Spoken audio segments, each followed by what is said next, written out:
Honorable Edwin Sifuna. Thank you, Your Excellency. We proceed straight to the statement of the Central Committee meeting of 2nd July 2024. And it is titled, "This is Kenya's Last Best Chance." The Central Committee of the party has this morning held a meeting to deliberate on the ongoing crisis in Kenya. This meeting is happening at a most difficult time for our country, given all that has happened in the last few weeks. We are acutely aware that many families are still in mourning, having lost their loved ones, with civil society groups estimating that over 30 young Kenyans fell to the regime bullets in the course of the street protests.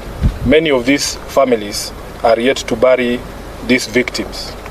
On behalf of the entire ODM party, the Central Committee extends its deepest condolences to all those who have lost their loved ones and pray that God will comfort them in this time of tragedy.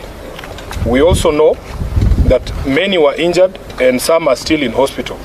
We wish all of them quick recovery. We are in awe of the Kenyan youth who, through their unity of purpose, have stood with their fallen colleagues and raised vast sums of money in very short times to pay hospital bills for the injured. As a mass movement that has been on this journey of true liberation for a long time, we know how difficult it is to achieve some of the things that we have seen you do. You have absolutely earned our respect as a party, and we salute you.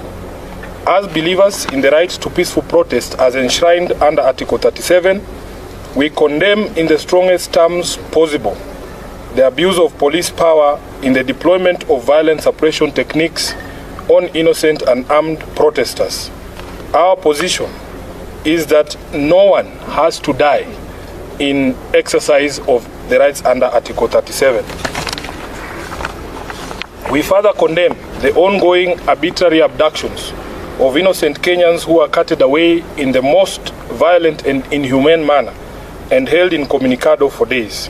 As we speak, the reports are that upwards of 50 individuals have been illegally abducted and their whereabouts remain unknown. To make it worse, it is clear that no one in government is ready to take responsibility, to render an apology, or to make amends. The head of state himself has tried to distance his regime from these killings, injuries, and abductions, instead conjuring up theories when everyone can see the blood on his hands. We have the most callous, insensitive, and obtuse regime in the history of Kenya. It is no wonder that chants of Ruto must go are ringing out all across our land. Government must never abdicate its responsibility to protect life and the property of its citizens. And if it does, as Ruto has done, it deserves to go. As a party that was founded on the tenets of social justice, we shall walk the journey of bringing about justice and accountability for all of the regime's crimes since they took power. We stand with the people in their quest to liberate themselves politically, socially, and economically. Kenyans asked us to stand with them against the punitive tax proposals in the finance bill, and we did.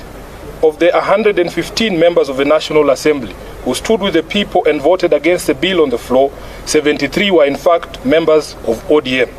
We applaud these great patriots and thank them for being true representatives of the people.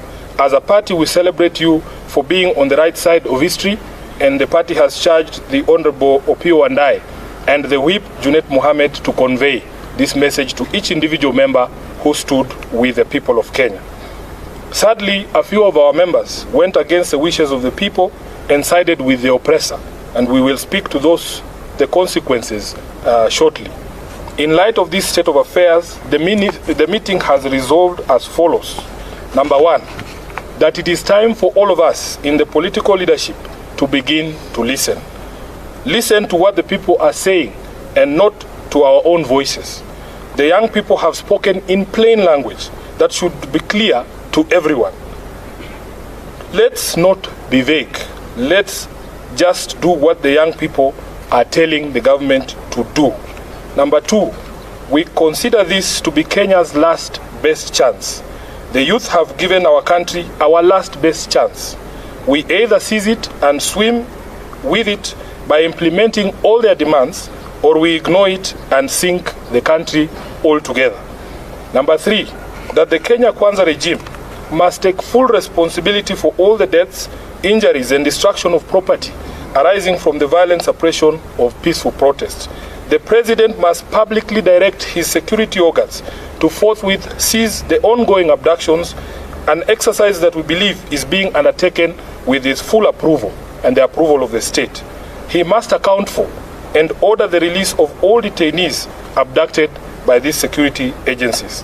Number 4, that the Independent Police Oversight Authority must expedite investigations into all these incidents, including allegations of mass murder by police in Githurai and in Rongai.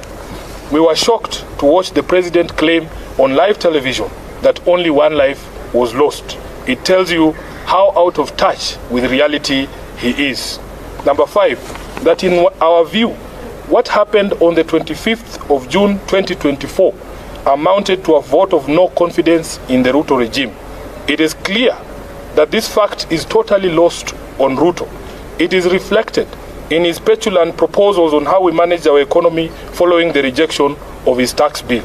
Instead of focusing on cutting wastage, opulence, and corruption in his regime, he is hitting back at the Kenyan people with threats to cut funding for the judiciary and the county governments. 6, that the ODM party will support credible austerity measures in the executive and in parliament. These two institutions have been expressly indicted by the people as citadels of largesse and wastage, with fresh memory of the invasion of parliament and standing threats for occupation of the executive seat of power.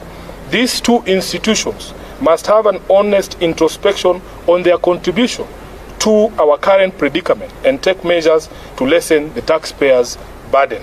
As a party funded by taxpayers ourselves, we will also be taking steps to scale down on our presence across the country and some of our activities to reflect this new economic reality. Lastly, that ODM shall initiate and lead recall processes in the following constituencies in light of the current office holders' repeated violation of their sacred oath and the wishes of their electorate. Number 1, Game constituency. Number 2, Bondo constituency.